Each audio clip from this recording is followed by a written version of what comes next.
Hello, hello, hello. Welcome to Royal Sussex Live. Welcome, one and all.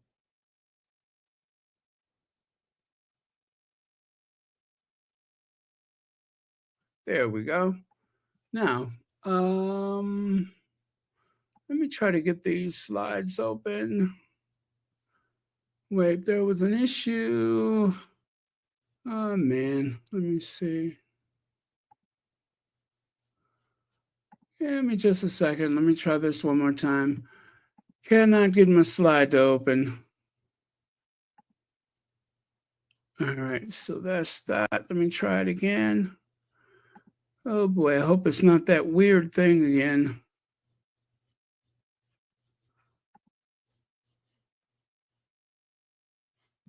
Okay. Try this one more time. Anyway, in the meantime, let me see who's first, just to see who's been waiting the longest. Fancy, thank you very much. And Lydia Washington has gifted yet another, maybe 2 memberships. Thank you very much for that. And I believe that the memberships are very random. Anyway, that's what Lydia tells me, is that they're very random and we have no control over how that works out. So that was yesterday. Don't need that. But what about today? Hopefully, let me see.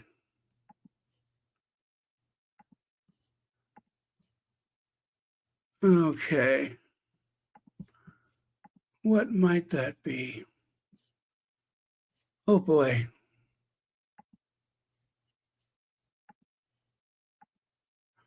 Okay, let me try this one more time. I'm so sorry, but I cannot get my slides to open.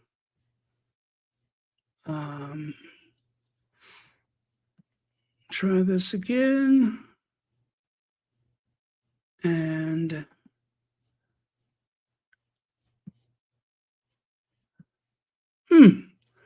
very strange. Okay, come on, slides. All right, let me take those away, and then maybe, just maybe, that'll work now. Oh, you know what? I'm going to do something. Bear with me. I'm going to try to open this up again, but I'm not going to have to log out to do it. So just bear with me just a second. That might work.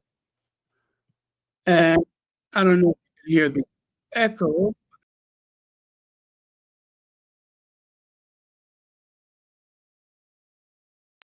Okay, so I'm back, and I'm going to try this again, and hopefully this works.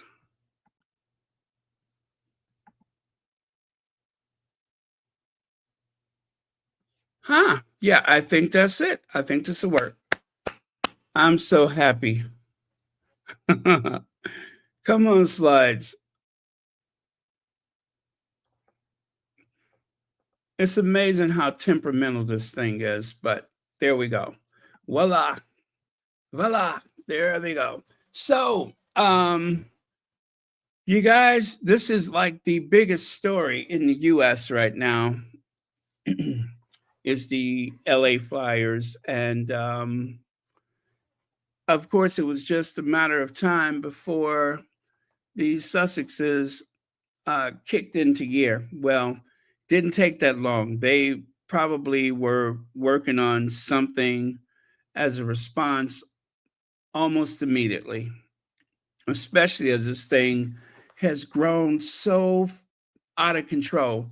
Now, I have to tell you, last night I stayed up for hours, and I do mean hours. I could not stop looking.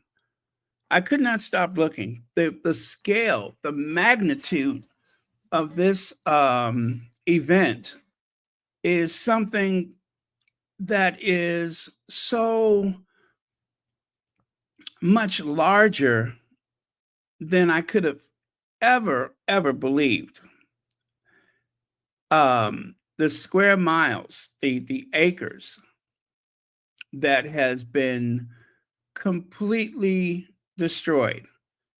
And in some cases, if you look here and there is a house standing, but there's no power. And if there's water, the water is undrinkable. They ask you to boil it first. And you need only look to the house to the left or to the right, and there is no house. So there were people, and there's still people who don't even know if their homes are still standing. They just don't know. Um, and everyone's saying the same thing. They've never seen anything like it. I would say that if you wanted to compare it to something, you'd have to compare it to Gaza. Not in obviously not in terms of loss of life, but in terms of seeing things leveled. Big difference is, of course, what was behind it. What was behind it. And then there's other times in history, not even so long ago, where you can see very similar landscapes. But for modern Los Angeles, especially with everything that they know about the risk of fire, this should not have happened. And I'm not just blaming city officials, but there's also the big question about people intentionally starting fires around the city, taking advantage of the emergency. In some cases, just to watch things burn, and in other cases, to commit crimes for theft. It all applies. All of that applies. And of course, more and more of the story is going to come out as time goes by. Now, because I had to reset the channel, the information that was in the chat before, I pretty much lost that. So I had to start over again from scratch. So only the most recent comments that you have are visible to me. Not that I think that that's a problem, but just so you know, yeah, most of what you mentioned before is gone. So at least on my end. Okay, let's get on with it. So Harry and Meghan, King Harry. Wait. Check this out. Breaking. See how that works out? That was sheerly by chance, but there you go. That looks good though. King Harry. Uh, King Harry and Princess Meghan, they hit the ground. They, as Meghan loves to say, hit the ground running. And that's exactly what they did. It was Harry and Meghan, like they were action figures. Like Mattel um, have created so many action figures. um, such as Harry and Meghan. Although this is, very different from some, Christmas present or something like that. These are real people with real feelings and very, very real intentions. And I am so proud of them. Not only have they opened up their hearts, they have opened up their homes, and most likely they have opened up their pocketbooks, and um, they've done what needed to be done. And I'm so proud of them. So proud of them. And it's not about trying to compare to anybody, it's doing what needs to be done. And as for the Duchess of Sussex, she's home. She's home. This is the place that she's known all her life. These are the circles where she has made a lot of friends, a lot of connections. She's worked in these areas. She has done a lot of things. And as for Harry, who has found home in the place that Meghan has always known,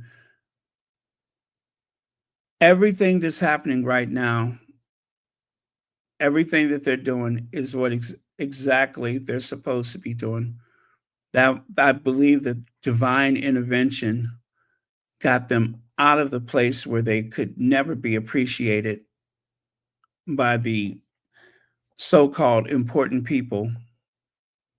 And they have found a place of refuge in California where they can grow with their families, where they can get involved with the community, as evident by what you see here today. And it's a win for everyone involved, absolutely everyone involved. So take a look here. This is what People Magazine wrote, I guess about an hour ago, my time. Meghan Markle and Prince Harry visit Eaton fire victims, distributing food and supplies. They want to be as helpful as they can. Pasadena Mayor Victor Gordo said of the Duke and Duchess of Sussex. So I've never seen the Pasadena mayor before, obviously.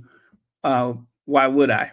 But I've seen him today, and he kind of reminds me of my governor, just a little taller. He looks like a mayor. He really looks like a mayor. And wow, he's got a lot of work to do. They have a lot of work to do. Everyone does.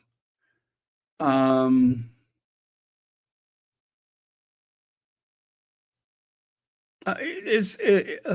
me just share with you the comment that someone made. Meghan has always volunteered with her mom as a child in LA to Toronto to now. She's consistent, and so is Harry. Great to see them once again putting their hands, feet, and resources to good use where they can. Service is universal. Service is universal. It absolutely is. It really is. And no better demonstration of universal service than what you see right here. People have come together as a community.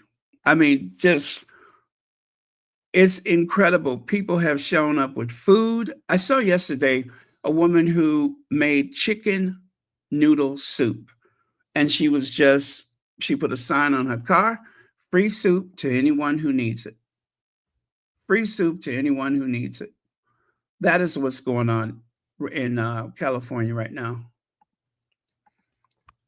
Chef Jose Andrés loves working with Prince Harry and Meghan Markle. The humanitarian chef shared that the Sussexes' support for the World Central Kitchen is a blessing and says it is a pleasure to call them friends. Now, that was from April 15th, 2022. But I think they go back a little long, almost twice as long as that period of time. So that's what he said about them in 2022. And lo and behold, how about Harry and Meghan show up. Um, they're with Chef Jose Andrés. It was just absolutely incredible to see them. So I'm going to play a little sound bite along with what I have to say here. And there is, what is it, Fox 11 News in LA, as you can see there. They were, I believe, the first camera crew to catch the Sussexes in action, right? They were the first camera crew to catch them in action. So let me get this going here. Oh, let me see if I can grab that one first. Okay, that one, I cannot grab that one just right now, but let me get going. Are handing out food. So the area where people are handing out food. So they just arrived here not that long ago, and we were alerted to the fact that they were here earlier today. We also had an opportunity to grab first partner Jennifer Siebel Newsom, who was also giving out food. You see there we have a better shot of Princess Markle as Meghan, as she's wearing that LA ball cap and talking to some of the volunteers. Not a lot of big fanfare for their arrival, obviously. I'm sure they just wanted to come and offer support and well wishes as they are hanging out with the commoners, I guess. That's one way to put it, huh, Marla? Yeah. And again, I just see the backside of Chef Jose Andrés, whose World Central Kitchen has been so generous in making sure that evacuees have food and first responders as well. So other than let me just tell you this, Susan. So, Prince Harry and the Duchess of Sussex, Meghan Markle, they've already opened their home, $14 million home, by the way, in Montecito, which is, 90 miles north of the Palisades. They've opened their home to their friends who have, been forced to evacuate. Which, isn't surprising, makes sense. But they also have their Archwell Foundation named after their son, Archie. And they're determining the most impactful ways to support those in need right now. So in addition to, I'm sure, working with Jose Andrés and figuring out how they can help, they do have the Archwell Foundation. And don't you love it? Now, the woman out in the field, she doesn't know so much about Harry and Meghan. But the one back at the studio, she seems to know everything. The one out in the field is the person out there on the ground with them. She's calling her Princess Markle, which I don't mind at all. Princess Markle, that's fine. But the other one, she's like Meghan, the Duchess of Sussex. And don't forget about their Archwell Foundation. They have opened up their homes, and don't forget about their Archwell Foundation. Okay, let's keep going.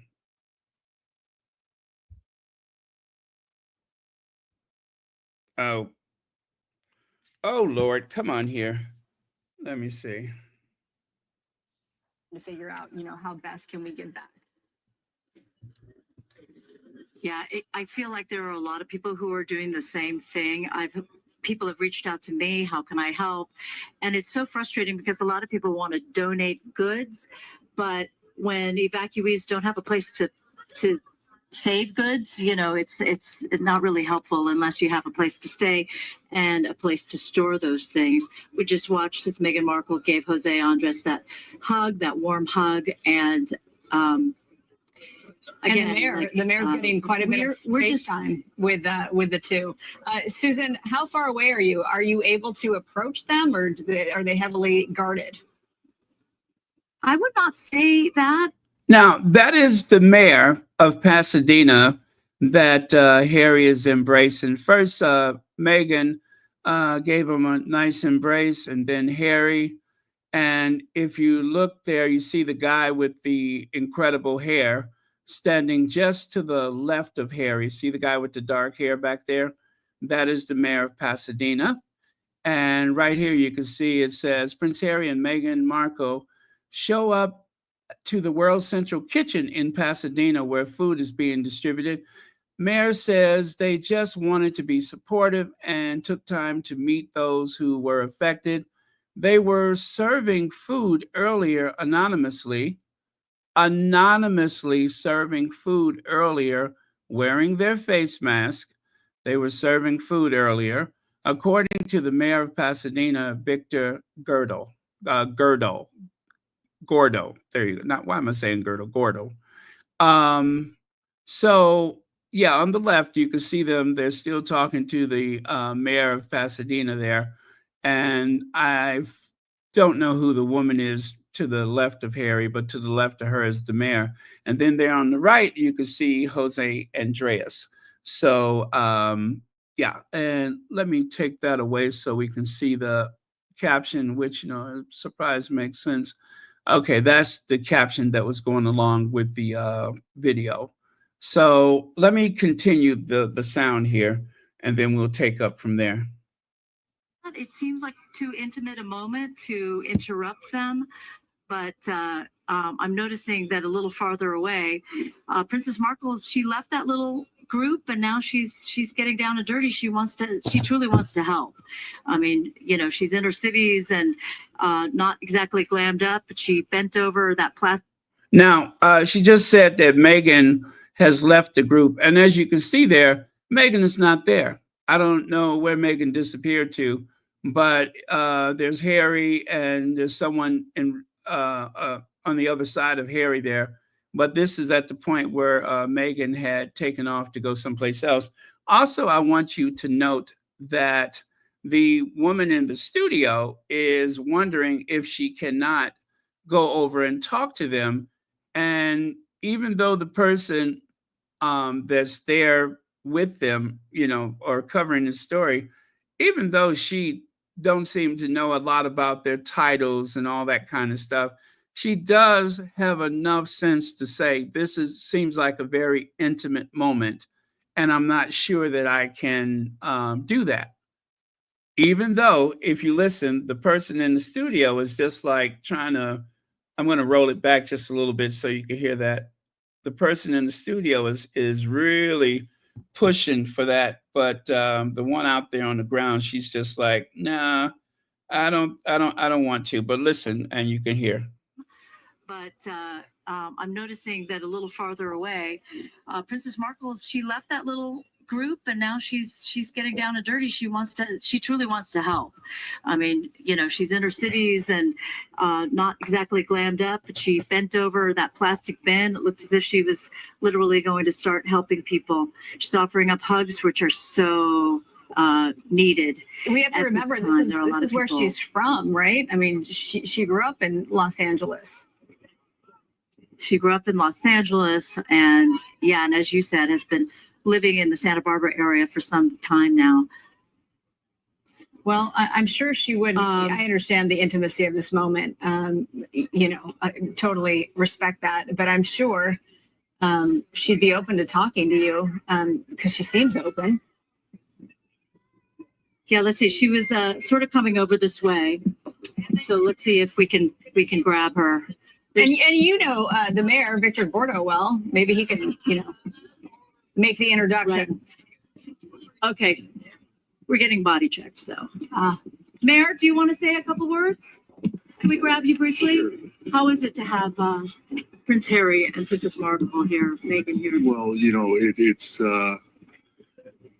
great people, great personalities, and great heart for them to come out here and meet with the first responders, meet with the people who are affected.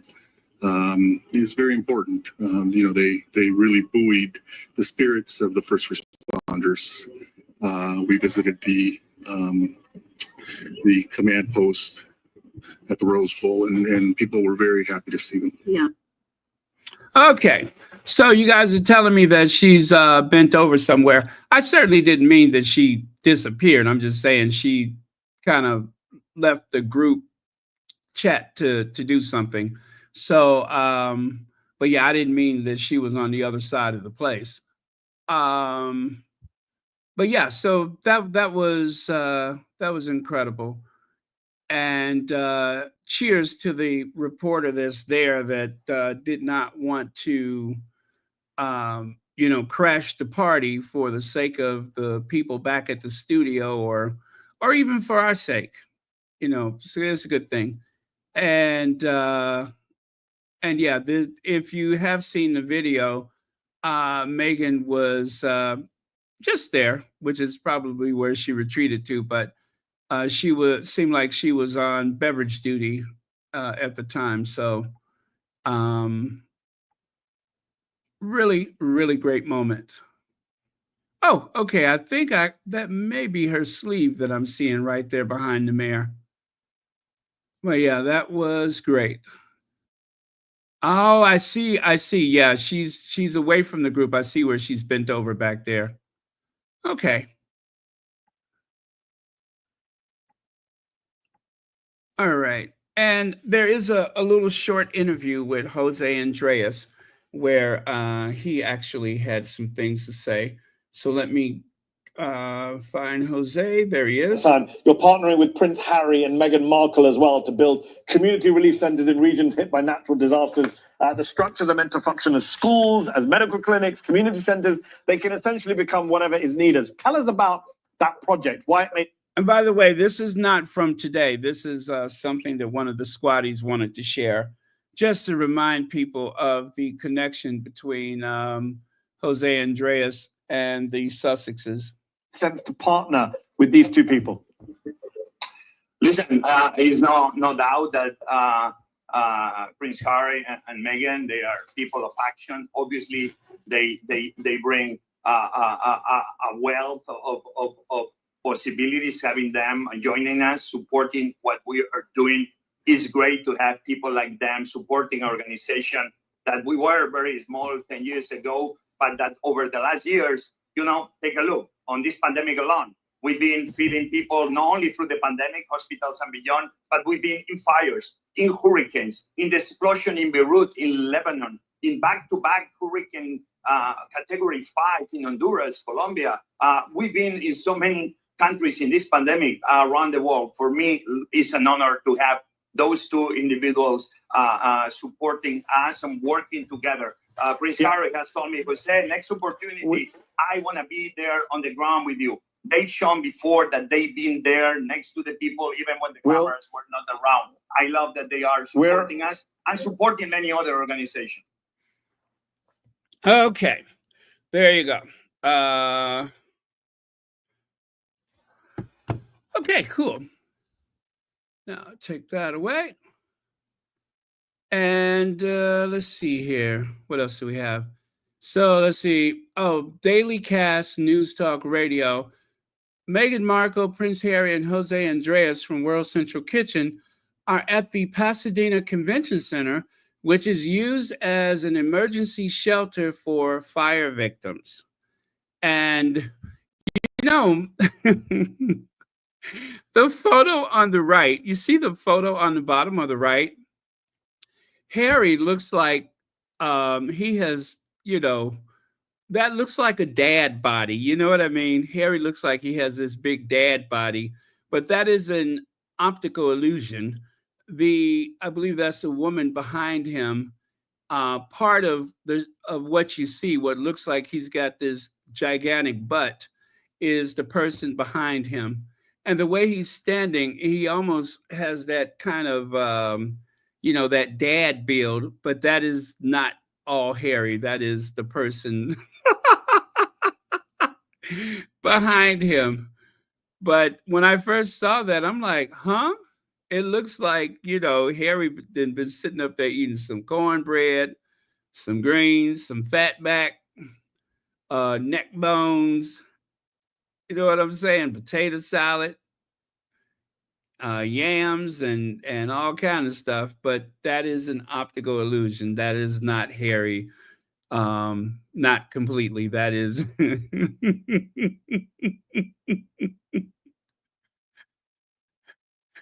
And what really makes it seem kind of like it was convincing is that the mayor of Pasadena, you can see he's a pretty big guy. And so Harry's standing opposite the mayor, it almost seems, and then of course, Meghan, the way she's standing, it looks like either the photo has been stretched out or this is them in 20 years. In 20 years, they're going to look like somebody's mom and dad. But as you know, they're not like that. But gosh, that was funny. I could not figure out. I'm just like, why is Meghan so skinny up there at the top and then down here, but the way she's standing? So yeah, it's just a little optical illusion. But Harry looks like somebody's daddy right there. Okay, and then over here on the left, you can see them walking toward I think it's a convention center, they said. You can see them walking there. And here, you can see India Today. Meghan Markle and Prince Harry are stepping forward to support the Southern California community after devastating wildfires forced thousands to evacuate Los Angeles and left many homeless. And here is Prince Harry, Meghan Markle are getting involved with the relief efforts as wildfires rage across Los Angeles and providing shelter to friends who had to vacate endangered areas. And on the right, that is an image that was on TMZ, actually. I think TMZ may actually have taken that image of them. But not that it matters, because the local news media seem to have far more video with them than anyone else.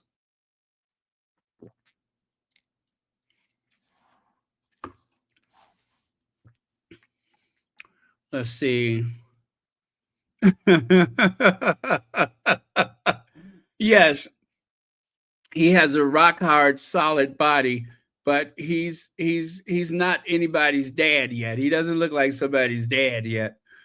That is funny, though. That is funny. It looks like he's got quite a caboose back there, doesn't it?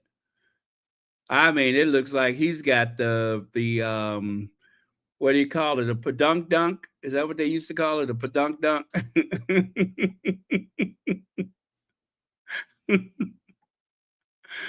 Let me take a look at a couple more of your comments. Okay. I'm going to just roll back here just to see a few things that you guys shared. We have a huge wildfires here in Canada, and yet people haven't learned why these fires are happening. Yeah, I remember they had those big fires up in Canada, and I believe, was it Nigeria or Ghana? They sent some firefighters up to Canada. What was it? A year ago, 2 years ago, to help fight the fires. But yeah, there was like an international response to the fires in Canada. Okay, let me take a look at some more here. Yes, Meghan is not there to be interviewed. She and Harry are there to help where they can. And part of that help is lifting the spirits of some of the first responders and some of the evacuees. They want ratings. Clearly, they want ratings. Now, Lola Love, I was trying not to go there. Lola Love, I'm trying. I'm trying not to think about the derangers right now. So please don't lure me into the joy of what the derangers might be thinking. Please don't, because I am just here to cover Harry and Meghan. I choose not to talk about the derangers and how they're probably banging their heads on the table and against the wall, and how they're trying to figure out whether Meghan is there to promote something, or, you know, that kind of stuff. Even though Meghan has been doing this type of stuff since she was knee-high to a cricket, I'm trying not to think about what the derangers might be thinking. I'm just going to focus on Meghan and Harry And I'm not even going to think about the derangers sitting there seething over this, over there frothing at the mouth and smoking cigarettes back to back. I cannot give that any energy right now. The person on the ground clearly doesn't know as much about them. I agree, Baron. The one in the studio is like, go. Yeah, she's like, listen, get over there, get the story. Oh, thank you so much for being here, Gwendolyn Daniels. I count about 4 security men, Baron. She is over near the table, bending over in the light blue shirt. Yes, I finally saw that. And let me see here. Oh, you know what? I do have a video that I can share with you guys. I believe I can share this one. So let me try to. Oh, do I? I think I loaded that one already. Let me see. I may have loaded it. Let me come back to Jose Andreas. I think I may have loaded it already, but let me see. I know I loaded something. Oh, yeah, I did. You know what? Sometimes when I do something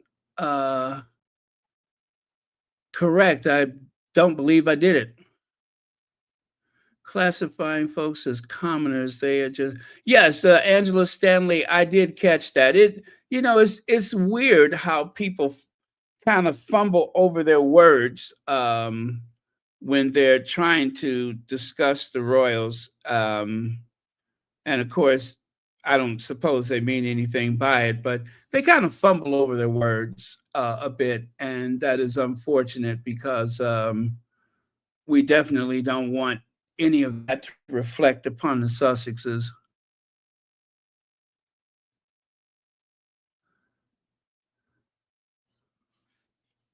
Yeah. Yeah, you know what, Stevie Rose, at least they're not going up to Balmoral during the height of the global pandemic like Will and Kate did, bringing all of the cooties with them. Will and Kate, full of cooties, went all the way up there to Balmoral, spreading the bug left and right, even though the first minister in Scotland asked him not to come up there, please stay home.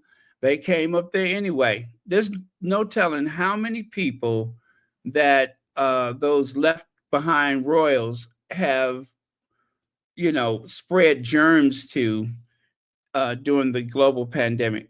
You cannot really even imagine how many people, but they were probably like a petri dish spilling all over. Let's see. Beverly McCaskill says the mayor stated they came down earlier to help serve food and people didn't know who they were. They had their mask on. Absolutely. Absolutely. Let's see.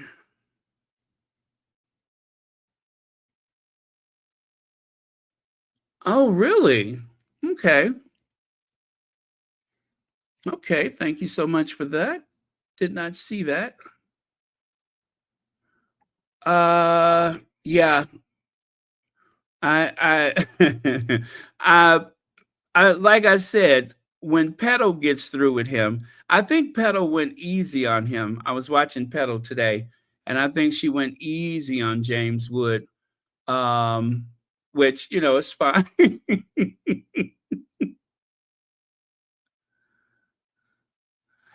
I'm going to have to look for that. I am going to have to look for that. Wow, I'm going to have to try to find that. Yeah, but I do think that Meghan went kind of easy on actor James Wood. Let's see. I hear teeth clicking and lipstick smacking. You know what? Let me see if I can use the Royal Sussex live cam and perhaps see what they're doing right now. Here at the Royal Sussex Studios, we have a live cam. So let's see. Oh, yeah, I see what you mean.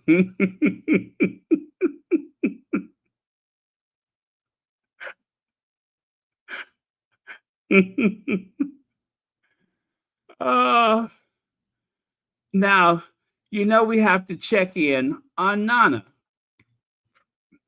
We have to use the Royal Sussex live cam to check in on Nana and see how she's getting on.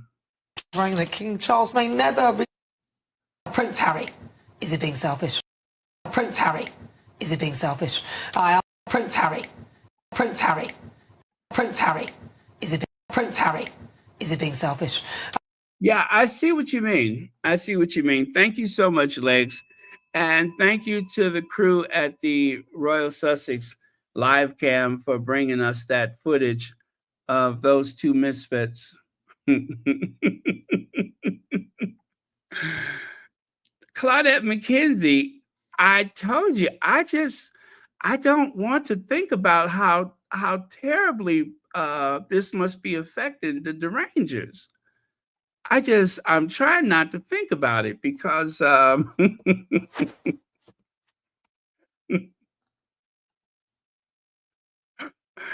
just trying not to think about it. Hey, girl, sit down. Sit down.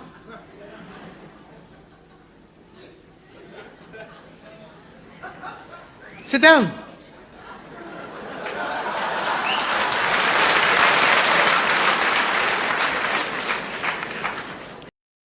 Yeah, I see. Let's see here. Yes, the out-of-body experience.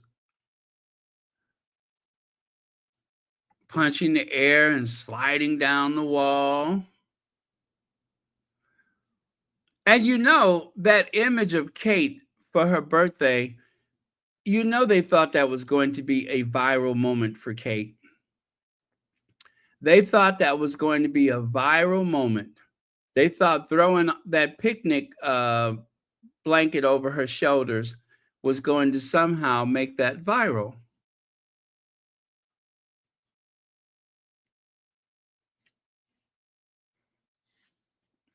Yeah, you know what? What is that, Twi-5 girl? I love the local news coverage of Harry and Meghan over the years. Lady Kachiri has a great thread on Twitter with videos all across the nation giving unbiased, factual reports about the Sussexes. I would like to see that. I'm going to have to see if I can find that. That would be very interesting to see. But I agree. I think that the local coverage has been pretty fair with the Sussexes. In most cases, I believe it was very fair.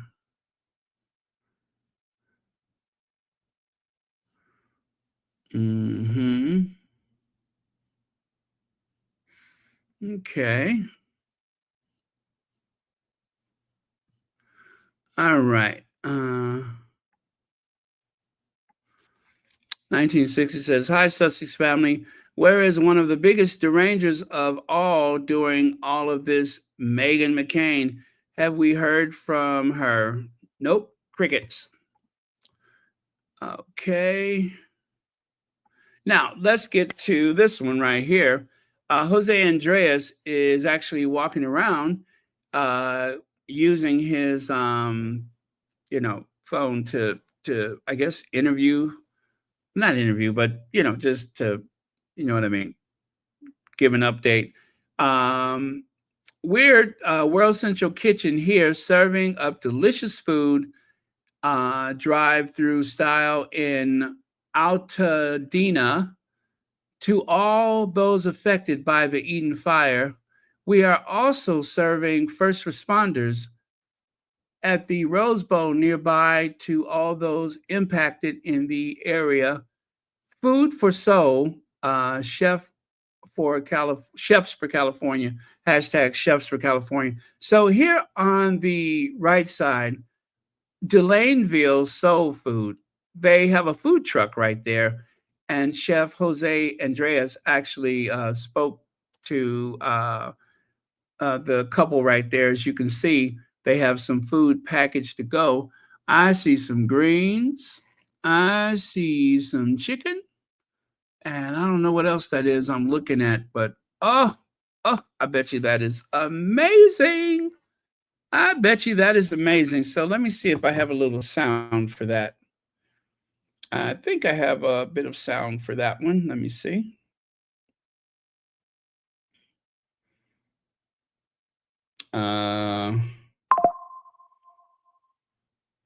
Oh, no, I do not. I do not have any sound for that one. No, I don't. Sorry about that. I thought I had did some sound for that one, but I did not. Okay. But yeah, so if you're in LA and you know of that place, let me know. But otherwise, it is a collaborative effort with some of the local restaurants, which is one of the ways that the World Central Kitchen has been so effective. It's not like they just come in there and they have all the resources that they need. Sometimes they do, sometimes they don't, but they are always likely to partner with some of the local businesses to help coordinate some of the food distribution. So it really is all hands on deck. And that is the only way that they're going to be able to feed all of the hungry people who, in some cases, literally just ran out of the house with the clothes on their back, with the shoes on their feet. And after this fire, they have nothing else. They have nothing. Um, I cannot remember the comedian. The comedian, you know, the one who always says that in her family is doctor, lawyer, engineer. Is her name Gina something? The comedian. Anyway, she did a video earlier. She shared on Twitter or on her Instagram that her house is gone. Her house is gone. Gone. Do you hear me? Her house is gone. Completely vanished. And of course, it wouldn't have been her if she didn't have a little humor to go on to share with it. She said, "Well, I have been wanting to declutter." And she said, "I guess they must have heard my cry." And yeah, and she said her house is gone. So, very good. Thank you, Joan Garcia. Gina Yashir, that's her name. Yeah, I could not think of her last name, but thank you so much. But yeah, her house is gone. Like so many people that are notable, her house is gone.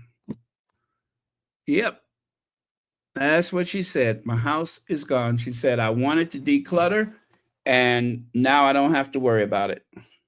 She said, because I have no home. Let me see.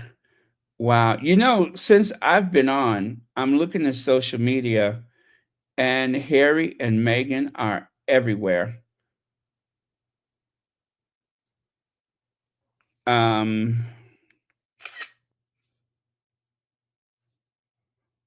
Okay.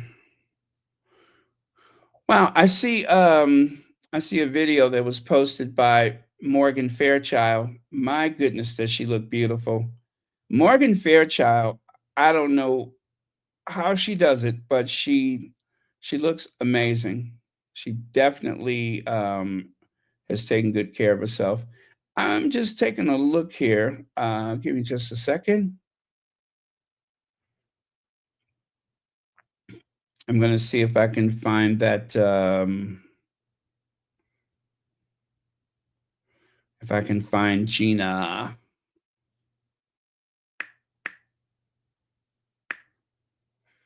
Okay.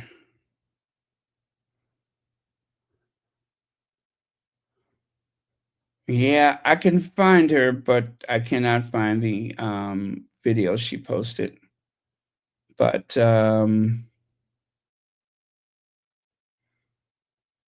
anyway, I'm just glad she's safe, though. Thank goodness she's safe. That's the important part, is that that she's safe, and that and that so few people actually lost their lives is a miracle. That is a miracle, because some of those valleys, you know what I'm saying, where people live uh in those hills and such, there's just no escaping. There's just when you're in those areas like that, it is very difficult to get out. You don't know if you're driving in the right direction. And in some places it was so cloudy. Here we go. Here we go. Well, I kept saying I wanted to declutter, and the universe was like, "Oh, you want to declutter? Let me help you out with that.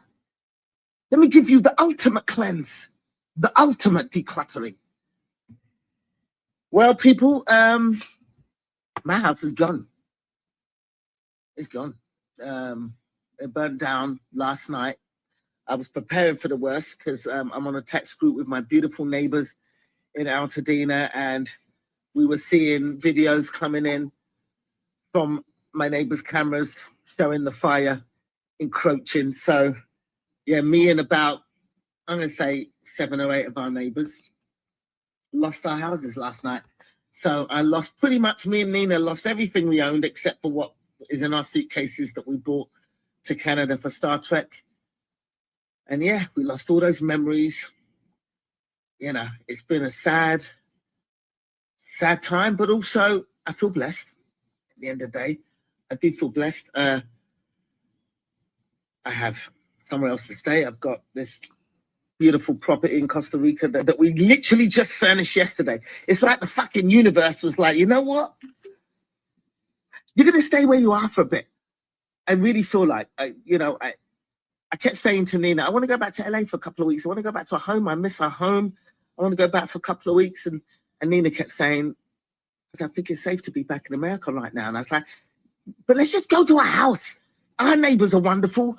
Let's just go back and just... And she kept saying, it's not safe. And it's not safe to be in America. And then we saw news of Meta fucking deciding to take away protection against hate speech on their platforms. And America basically descending into a fascist state. And I thought, well, maybe she's right. And then our house burnt down. It feels like the universe is sending us a message like, bitch, stay the fuck where you are. You don't need to be in America right now. I really feel that. I feel sad. We've lost our beautiful home and all the memories created there. And my memorabilia, it's not even about the house. It's, I had all my flyers and posters from my very first shows back in 95 to present day. All my Bob Hart's Abishola memory. It's all that stuff that I'm upset about. Not so much the house. The insurance will pay out eventually, or maybe not, because they're going to try and stop. The insurance companies, they're all fucking criminals. They're going to try not to pay out. But eventually we'll rebuild that house, but it's all the other stuff that can't be replaced. But we're safe, people. We're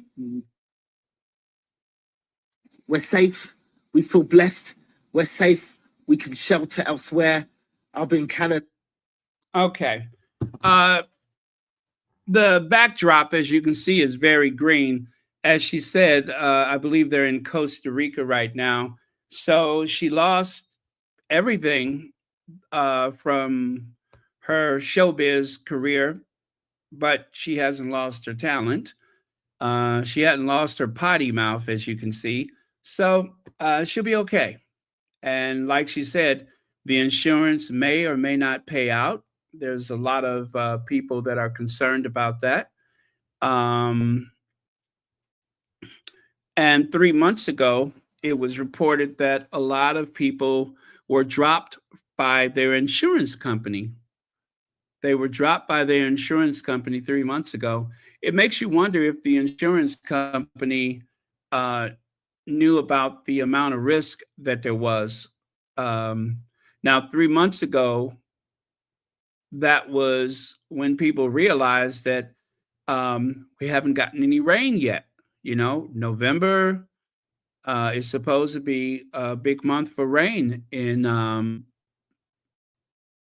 area, and there was no rain. There was no rain, and people have been reporting, warning that we're not in a good place right now as far as the weather is concerned. All of that will be sorted out in due time, so I'm not going to go over all of that right now, but is that right? Is that right?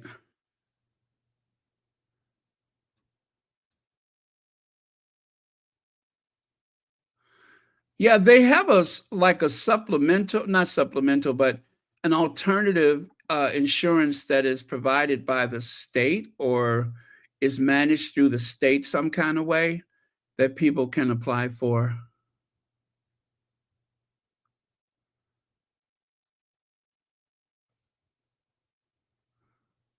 Oh, thank you so much for that. I'll look for that. I will look for that.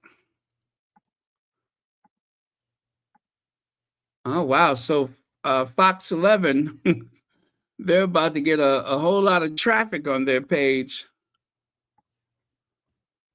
especially if I have anything to do with it. But yeah, I'm gonna look for that. Thank you so much. I'll try to take some screenshots if nothing else.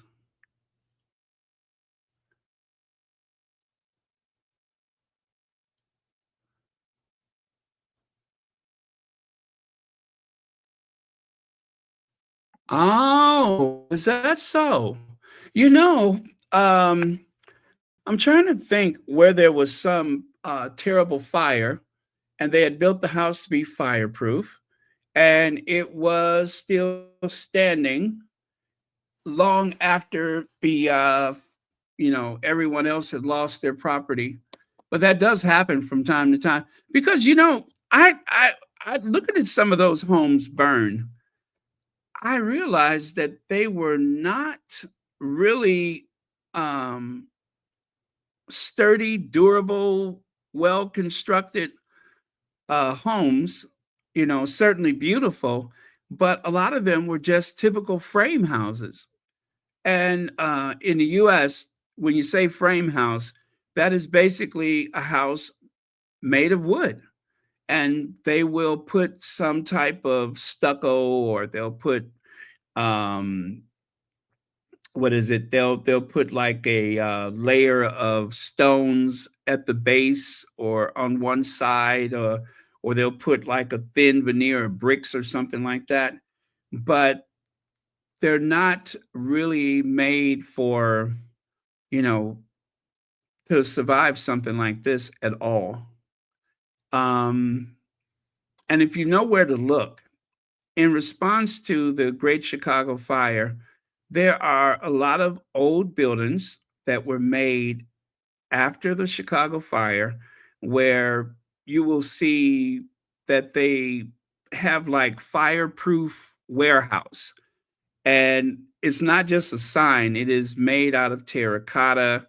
It may have been chiseled into stone, but they want you to know that this property is made to withstand a fire.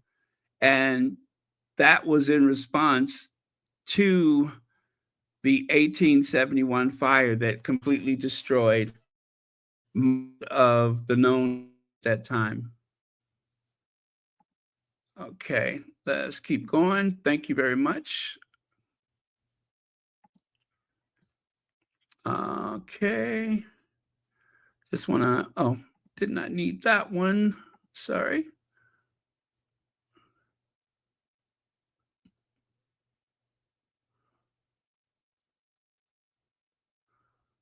Okay, just looking at some of your comments.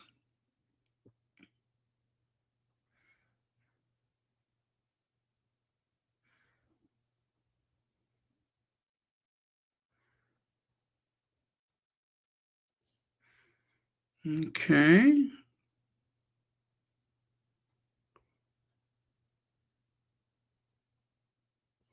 All right. Let me go to the next slide. Oh, I'm here already. So take a look at that one. Department of Justice releases its Tulsa Race Massacre report over 100 years after initial review. That is Tulsa, Oklahoma. That is after the black residents were attacked. As the story goes, and I may confuse this with some other incident, but there was a white woman and a black man in the elevator. And of course, that scene of the black man and the white woman in the elevator, I don't know whether she was upset or someone saw them come out the elevator and insinuated something. But whatever the case was, they arrested the black man and accused him of whatever, just because they rode an elevator together. And I may be confusing this with another story, but no matter how it happened, they arrested the black man. And of course, this very empowered and financially independent black community, which is why they called it Black Wall Street, they wanted him out of jail, right? They wanted him out of jail. And they were not going to just take it. And of course, what was this? Was this 1919, 1918? There was the Jack Johnson fight.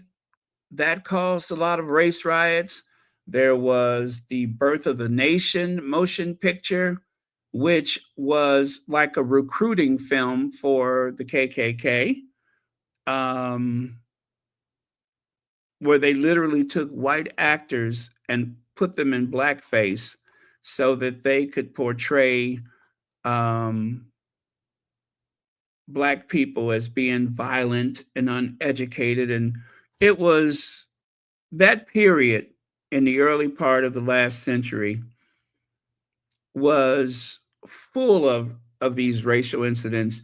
And there was so many race riots across the United States. And even in the United Kingdom, I found out that there was a huge race incidents that took place that they don't really teach in school, but it happened. I believe it was in Liverpool, wasn't it? But wherever it happened, there has been many of these incidents. But this is the first time that an American city had ever been bombed from the air. They were literally dropping incendiary devices on Tulsa, Oklahoma's Black Wall Street, their black community. And they referred to it as Black Wall Street because they were thriving in spite of the era of Jim Crow. They had their own banks, they had their own medical care, they had all of the services that anyone would expect to have in their community. And it was independent of white people. And because of that, there was a lot of jealousy.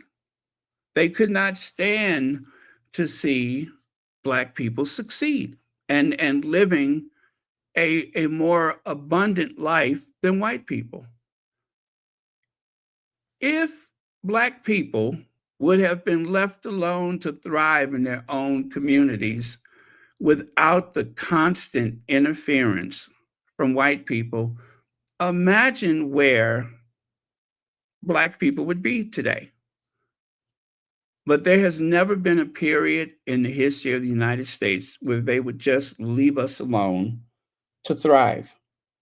And because white people were in control of the law, they were the ones who decided where the vice area would go. You know, the world's oldest profession, drugs, gambling. They always pushed that into the black community where people just did not have the voice, did not have the means to resist it. And this Tulsa incident, this massacre, which I mean, if you were to colorize that photo, it would look just like Gaza. It would look just like Gaza.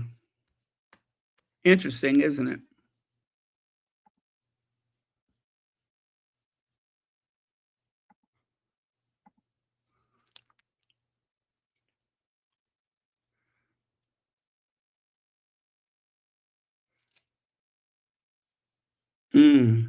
Yeah, there you go. There you go. They just want people to forget. They really just want people to forget. Now, California wildfire comparison. That is the city of Chicago. Unfortunately, the map does not show the boundaries of the city as clear as it should. But just to give you an idea, if you were to impose the area of the wildfires for Palisade in comparison to the lakeshore of Chicago, that would show you how much of the city would have been lost. If you were to compare the Eaton, California fire, or Eaton, Los Angeles, California fire, you could see how much of the city would have been lost. 18 and a half square miles, 16 and a half square miles. And I believe during the Great Chicago Fire, about, I think it was 17 square miles of the city was lost. Essentially, the area on the left in red, that's how much of Chicago was destroyed during the fire, which at the time, the city of Chicago was not as big as it is today because Chicago actually annexed a lot of the suburban communities to make the city as large as it is. This is one of everyone's favorite Starbucks. See that?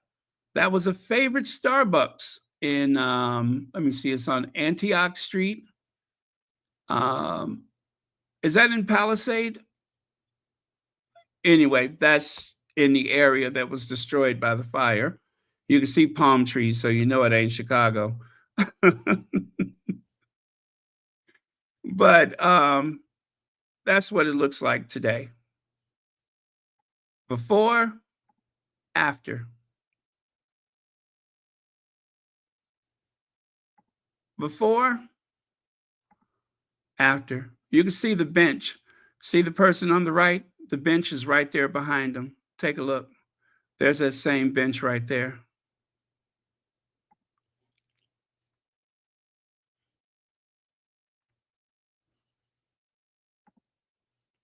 And on the right side,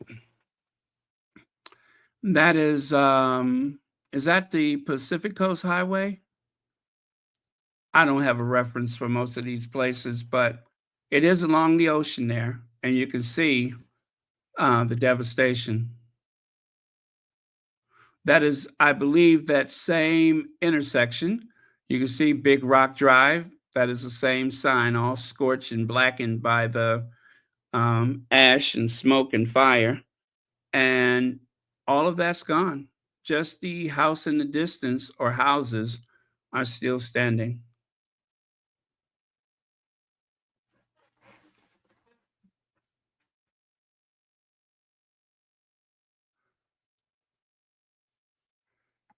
You're absolutely right. There was an insurance company in Chicago called Supreme Life Insurance. And the Supreme Life Insurance Company was a company created by Blacks, for Blacks, and for the purposes of the Black community. It was like an alternative universe. There were a lot of people that you could live your whole life from start to finish, morning, noon, and night, and never run into a white person because most of the Black communities were independent of white businesses. There was no interaction. The only way you'd run into white people is if you had to go downtown to take care of business, if you had to go to a city office or something like that. Otherwise, the Black community in Chicago pretty much functioned independent of white people.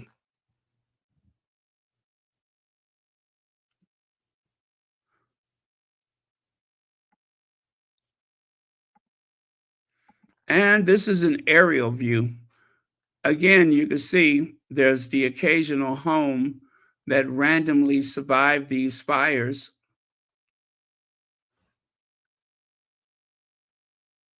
And, well, this is what it's been reduced to.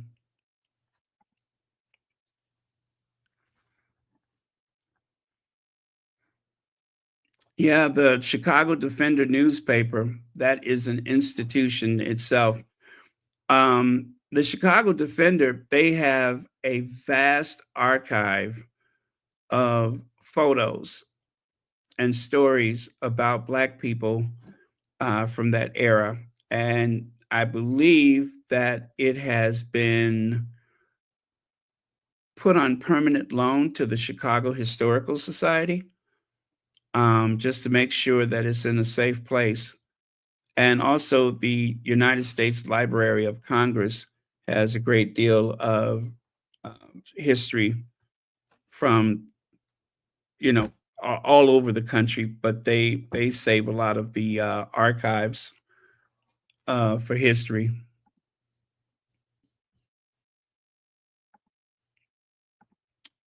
Now, this is interesting. There's a bus stop, and it looks like, all hell is broken loose. And this is a very different location, very different bus stop, but the contrast between the two,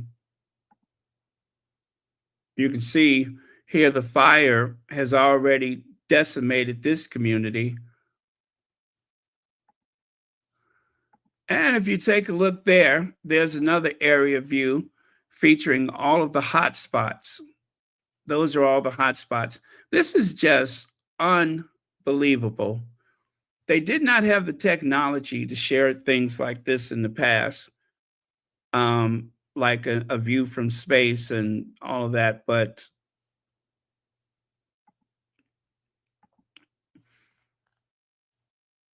now you can see why I couldn't sleep. I was up all night. I was so fascinated by everything.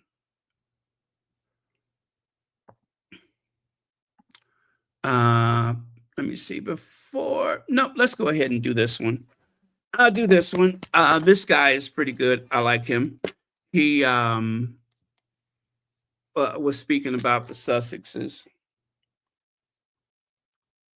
And let me share this with you.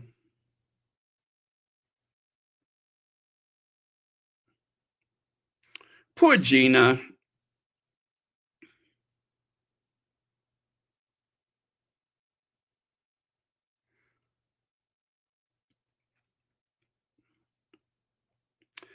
Okay, I think this is it. They were handing out food earlier today. Just their presence here says something. It says that people care.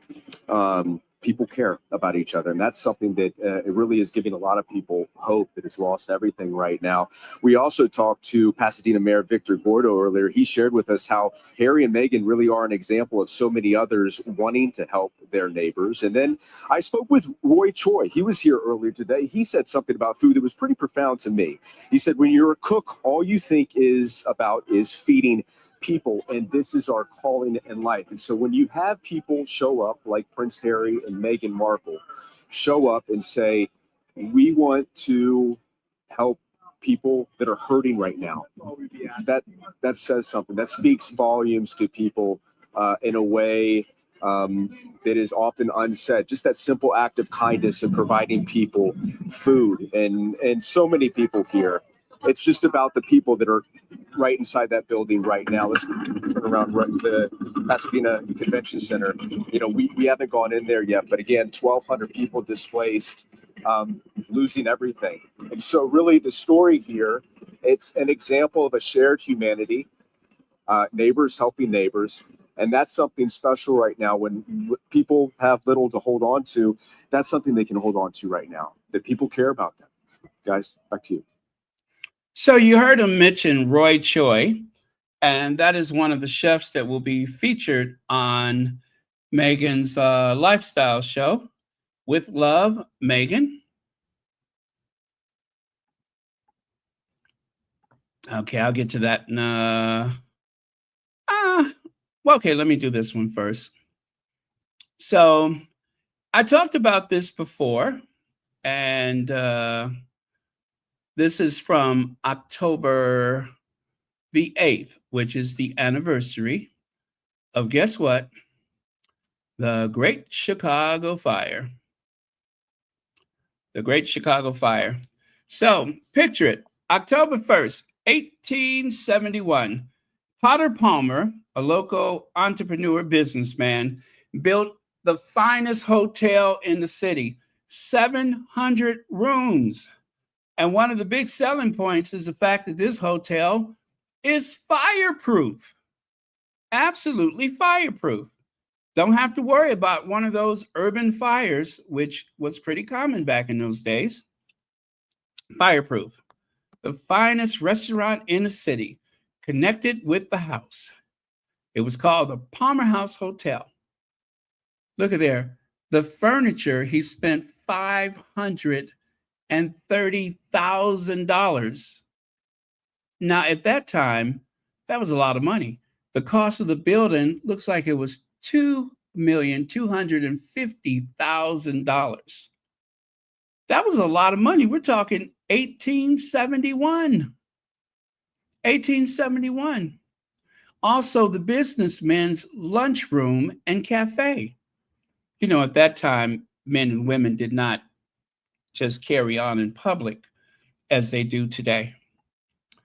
That's it right there. The Palmer House Hotel.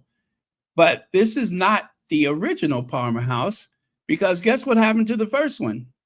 A week later, it burned to the ground in the Great Chicago Fire. So, taking out the largest personal loan that has ever been granted, the Palmer House was rebuilt in the exact same location. Now, I want you to take a look at the top of the building. You see those things up there at the top? It looked like a wall. They look like walls. You see them? It's at the top of the hotel, and it looked like a wall. Can you see that? It looked like a fin. There's 1, 2, 3, 4. So they're 2 and 2 together. 1, 2, 3, 4, 5, 6, 7, 8. Those are firewalls.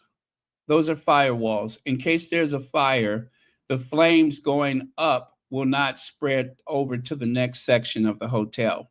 So that was part of what makes it fireproof, is that you could lose an entire section, but the hotel should still stand. Exactly. Just as they said about the Titanic, unsinkable. Now, I know this photo is State and Madison Street. Yeah, that is the corner. I think it's State and Madison. But anyway, that is the old Palmer House Hotel. It was a magnificent hotel for the travelers who took the train across the country, and they would stop and shop in Chicago. Well, the reason why they had to rebuild it is because of the Chicago fire. Now, of course, there's no photographs of the fire itself because camera equipment was very cumbersome back in those days, and you couldn't just set up a tripod somewhere. And the Chicago flag, the first star represents the Fort Dearborn Massacre. The second star is for the Great Chicago Fire. And since then, they added additional stars for the 1893 World's Fair and the 1933 World's Fair. So that's why the Chicago flag has those red stars, but one represents the fire. Now, that's the flag. Massacre, fire, World's Fair, World's Fair. This is St. Ignatius College Preparatory School. It is one of the finest educations for, I guess, high school kids, middle school and high school. That survived the fire, along with the Holy Family Church. Both of those buildings survived the 1871 fire. So that's what the architecture of the day, that's what it looked like.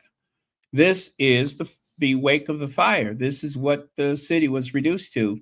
And as usual, the chimneys are standing, and some of the early fireproof construction, you see those buildings with the iron rods? Well, those iron columns those held up the first floor of the building so that you can have those big plate glass windows. So each one of those bays represents a plate glass window. So this building was really meant to be fireproof, but as you can see, everything else around it was completely leveled. They tried. They tried. You could imagine that the Palmer House looked very similar. Hell, that might even be the Palmer House.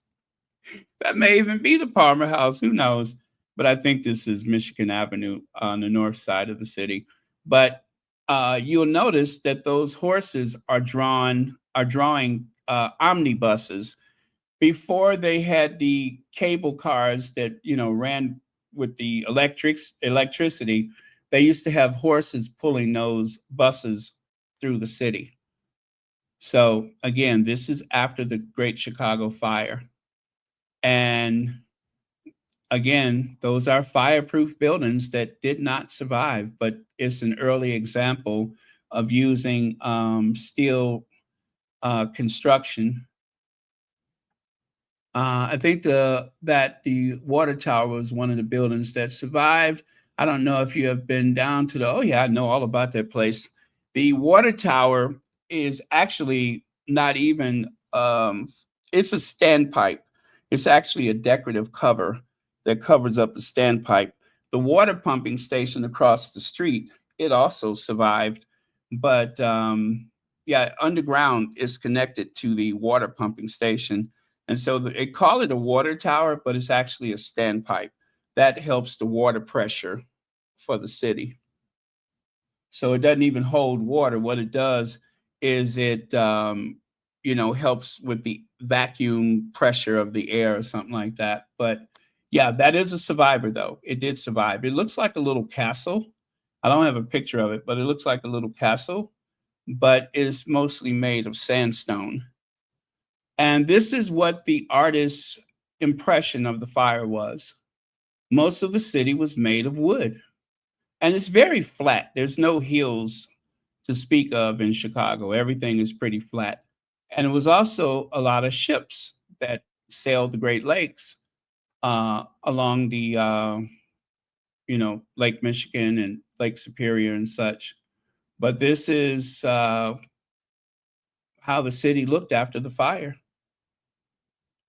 It's almost unbelievable that something like this could happen unless you're in war, that something like this could happen to a modern American city in 2025. Hard to believe.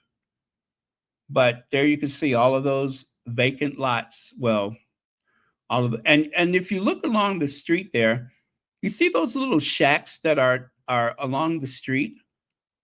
Almost immediately, people began to build shops along the sidewalk because people still needed things. And the ground was too hot to rebuild. So they didn't try to rebuild until the spring of 1872 because the ground was still, all those hot spots. But that is how they depict the fire, is that the wind that was created from the, vacuum of all that fire sucking up the oxygen, it just destroyed the city. People retreated to the lake. People ran further northbound. The fire jumped the Chicago River. Again, there's no photographs of the actual fire, but this is the impression that was given from some of the artists that described the fires. And right there, standing all by itself, ruins after Great Chicago, after Great Fire of October 1871, Chicago, Mrs. O'Leary's Residence, published by J. Mountford, 1871 prints and photographs division, miraculously, though the fire began in the barn on the property of the O'Learys, their private cottage somehow managed to escape the blaze. Oh, I don't know why that's so funny to me, but somehow, in spite of everything that was lost, Mrs. O'Leary's barn was still, I mean, her house was still standing. The O'Leary house survived when, what was it, 17,000 buildings were lost? 4.5 square, oh yeah, it was 4.5 square miles of the city, not 17. 4.5 square miles of the city destroyed. And Mrs. O'Leary still had a home. Can you believe it? Can you believe it? And that is, of course, the area that was consumed.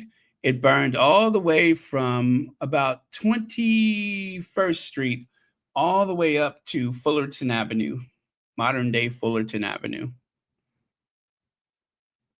Unbelievable. Yeah, I shared this back on October the 8th every year on the anniversary of the fire. I usually talk about it. But so just to give you an idea, the Palisade fire, that's roughly the same area that they have here.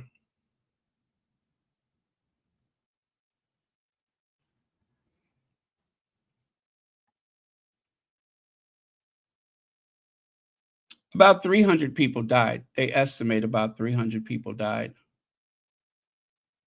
And there you can see the little shack.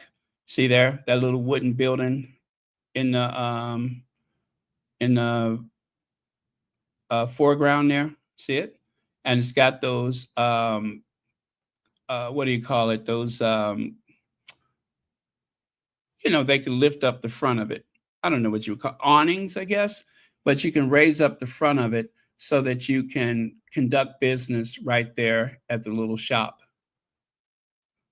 Yeah. So they opened up little wooden shacks like that along the main streets so that people can buy things like tobacco or newspapers, whatever. And that is the modern day Palmer House. That is the third Palmer House that was built. This one was finished around 1929. And at the time, it was one of the largest hotels in the world with about 2,000 rooms, I think. But yeah, it's still there. But that is the modern day Palmer House. And that is the interior. So if you're ever in Chicago, just stop by the Palmer House and you can see that beautiful old world interior. Okay, let's get back over here because I still got some more stuff. Let me see. Where did I leave off? Oh, check it out. This guy right here, Irish super vet, praised by Meghan Markle for caring for her injured dog. Meghan Markle says she will always be grateful to Irish super vet Noel Fitzpatrick for caring for her dog Guy. Meghan Markle has expressed her gratitude to the super vet Noel Fitzpatrick, a native of, is it Colois, for his role he played in her dog's recovery following a terrible accident. The Duchess of Sussex adopted a beagle from a shelter in Canada in 2015, rescuing him days before he was set to be put down. As the small dog was often referred to as the little guy due to his smallness and fragility, the actress named the beagle Guy. So, paying tribute following the death of Guy, Meghan said he was the best guy and girl I could have asked for. The best guy and girl? Okay. Detailing their journey together, she explained that her beloved pup had been there when she starred in Suits, when she got engaged and subsequently married, and when she became a mom. He was with me for everything, she wrote. The quiet, the chaos, the calm, the comfort. So that is the guy that saved Guy. And as you can see right there, before Meghan moved to the United Kingdom, Guy suffered a terrible accident, which had him undergo surgeries for several months and unable to leave the clinic. She explained, doctor said he could never walk again, but Dr. Noel Fitzpatrick said he could do it. Harry, Harry, and I would drive late at night after hours to see Guy as he recovered in Shuri for months on end. Meghan expressed her gratitude to Noel, who she said she'll always be grateful to. So there you go. And look, he's got some books. He wrote books. I didn't hear of him before, but apparently he's pretty famous. He must be very good at what he does. Now, let's just drag a little bit, shall we? The price of greed. There is a Twitter account called Royal Parasite. This woman is miserable because she wants to be queen at all costs. Miserable. I could believe that. I believe she's probably pretty miserable. And over here, check that out. Prince William seizing more power as Charles weakens. Toughest ruler the family has ever seen. Well, we'll see about that. We'll definitely see about that. William the Nightmare.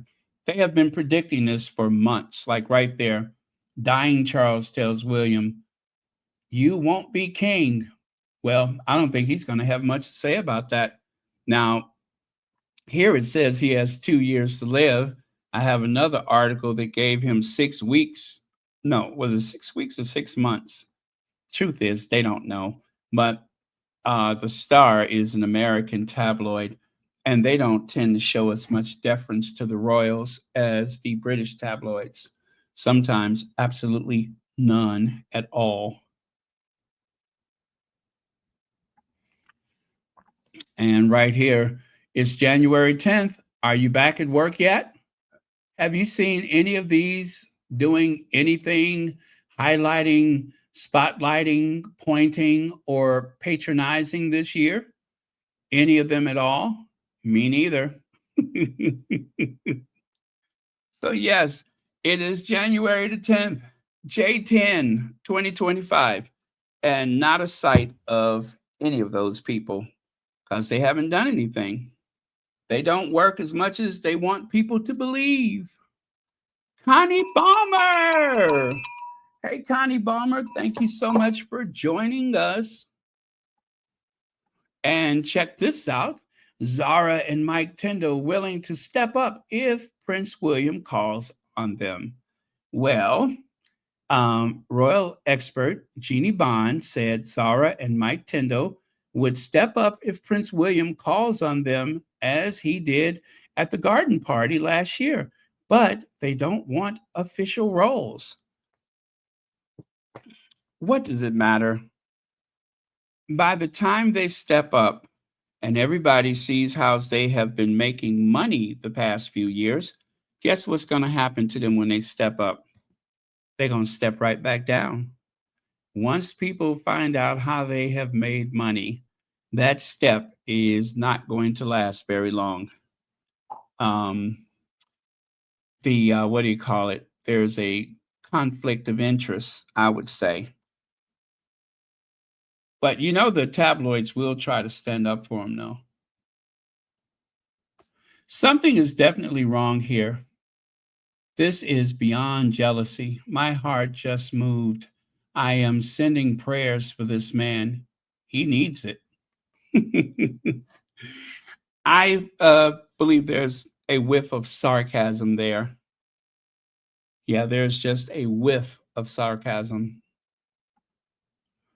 And check this out.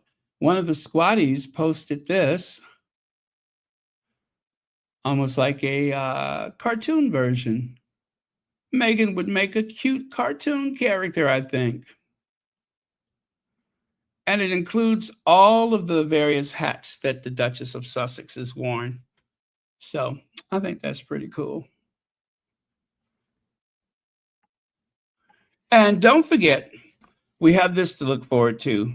With Love, Meghan, which will premiere in just a few days. And I am here for it. I don't know. I want to go on that night after the premiere, but I do want to see them first. So I'm going to keep checking to see how early I can watch it. I mean, maybe it'll come on 11 o'clock my time. So I think on that day, I'm going to try to come on early so that I can, have already worked and then watch it and then maybe come on later. We'll see how it goes. And guess what? You won't believe it. I'm done.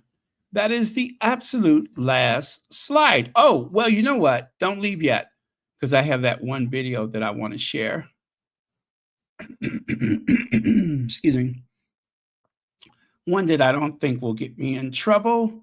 Let me see, because it is a television and not, completely adapted. So I think this one should be okay.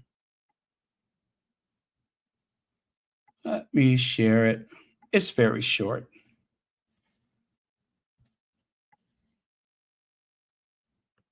Okay.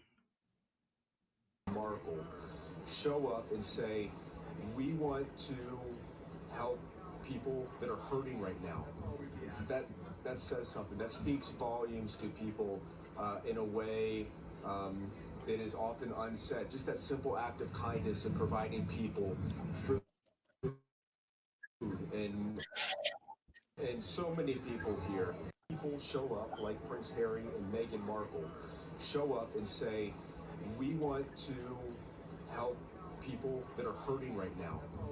That says something. That speaks volumes to people in a way that is often unsaid. Just that simple act of kindness and providing people food and so many people here. Okay. Sorry. So that is the guy that I shared with you earlier. You probably remember where he was this guy. That was him. So that was somebody had actually just kind of recorded it off of their television. So I figured that was safe to share. And aside from that, I am done. Thank you all so much. And try not to think about the derangers too much. The derangers are going to derange. You know what I mean? Let me see. Yeah, the derangers are going to derange. Okay. Thank you very much, Lady T. That is very generous of you. And yes, service is universal. Okay, you guys, I am done. Thank you so much for being here. I really appreciate it. I'm so glad we could share this evening together, this morning for some of you, seeing the Sussexes out there Sussexing. Why don't I just take a little look through the X, formerly known as Twitter, and see if there's any little last minute stuff that I can share. Oh, I see the volunteers. And Harry and Meghan are in the background. Okay, I'm going to take a screenshot of that. Give me just a second. I'm going to take a screenshot and share it with you. Yeah, Harry back there working his behind off. Ain't that something? Okay, let me do a screenshot. Harry and Meghan got their mask on and they're right next to the mayor of Pasadena. Okay, so I got one. Give me just a second here, you guys. I am going to share Just a few screenshots. This is like from television, so I won't be able to, you know. Harry is in the background there speaking to the food truck people. I love them going incognito like that. That is so cool. I wonder, let me see. Okay. This woman is wiping her brow and Harry's like right there behind her. I'm going to grab that one. I'm going to grab like maybe 4 photos to share with you. Just in case you're unable to see this video yourself, you can see whatever I can show you here.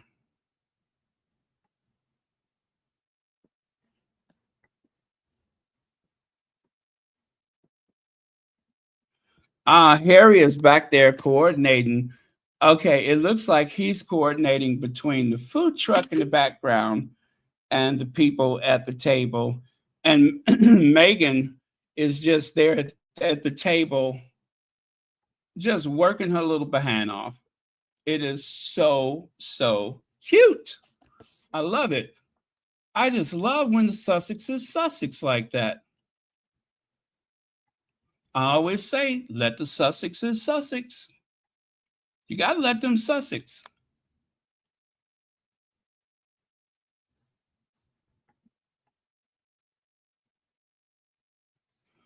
Oh, thank you so much. I got the message someone sent me. I won't say the name, but it says, I know it's been a long time since I've updated this thread. I've been through a rough couple of years. I had this happen. I won't say. Just, taking a break from social media. I missed the squad. Occasionally watch the lives. Totally lifts my spirits on the hard days. Thank you, Baron, for all you do. That was very nice. I'm so glad I saw that. Sometimes I'm very slow with checking my messages, but thank you so much. If you're watching right now, thank you, thank you, thank you. And we are always here for you. Whenever you need us, we'll be here. Definitely. And someone sent me that the African firefighters.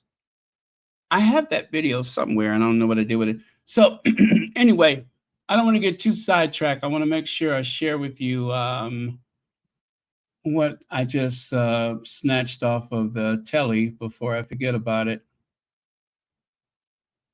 Okay. I got that. So, okay, let me grab these 4 pictures and I'll be right with you. Give me just a second to do that. I'm going to try to throw it on the slide and see if that works. Hopefully it does. Okay.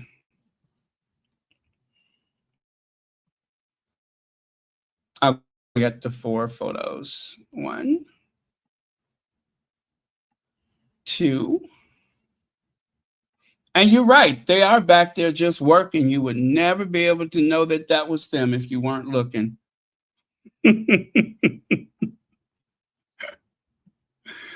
I love that. I mean, they're just totally anonymously back there working and nobody's the wiser. So funny. Okay, so I got that. Now I need to go back here and then bring that back up. So give me a second. I need to take that away and then bring it back. And hopefully that works.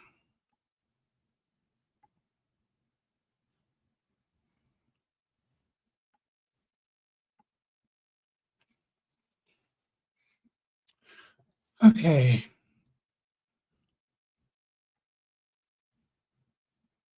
All right, so did that work? Did that work?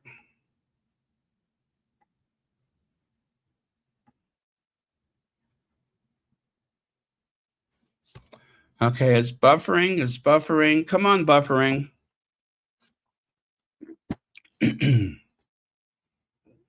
Okay. And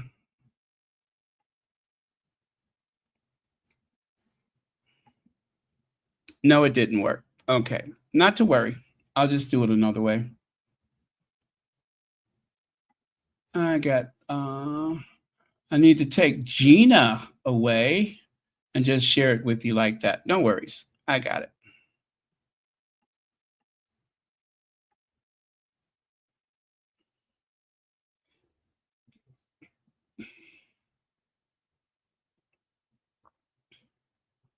There we go.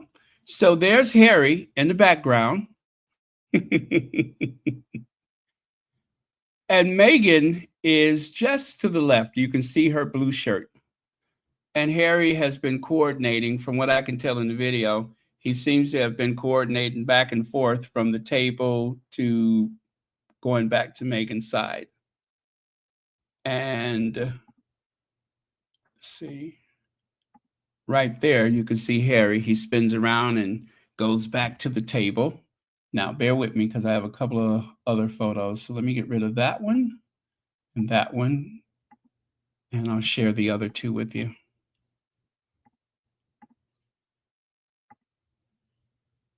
So cool. I love that happened.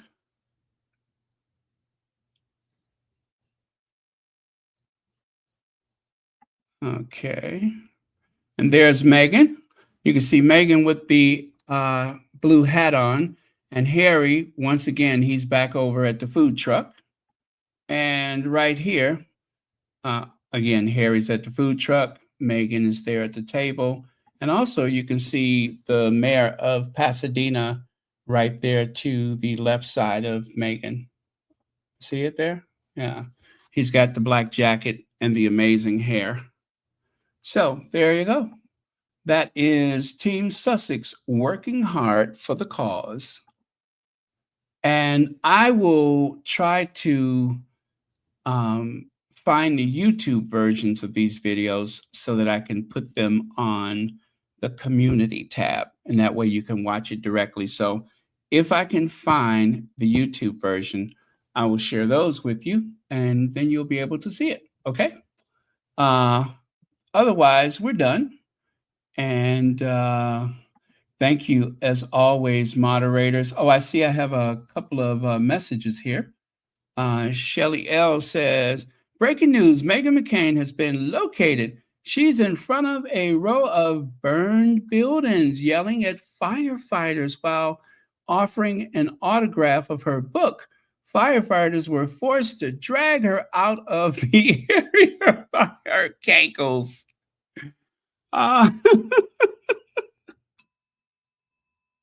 Not by the cankles.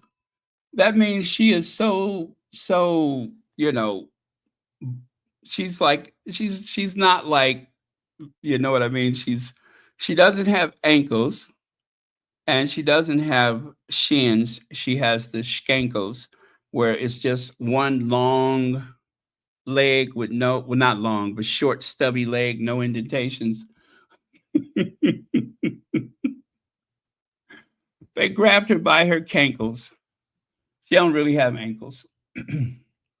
Oh yeah, cankles is knee and ankle. There's nothing in between knee and ankles. That's called a cankle. Thank you very much, Shelly L. And Lydia has given another membership. Thank you very much. I love this. Breaking news. Meghan McCain has been located. She's in front of a row of burned out buildings, yelling at firefighters while offering to autograph her book. Firefighters were forced to drag her out of the area by her cankles. By her cankles. The knee, ankle, no shin in between, cankles. Yeah, skankles is when you just have shin and ankles. But cankles, that means there's absolutely no leg in between. It's like you just have knee and foot. And then there's like a little bone to help flex it.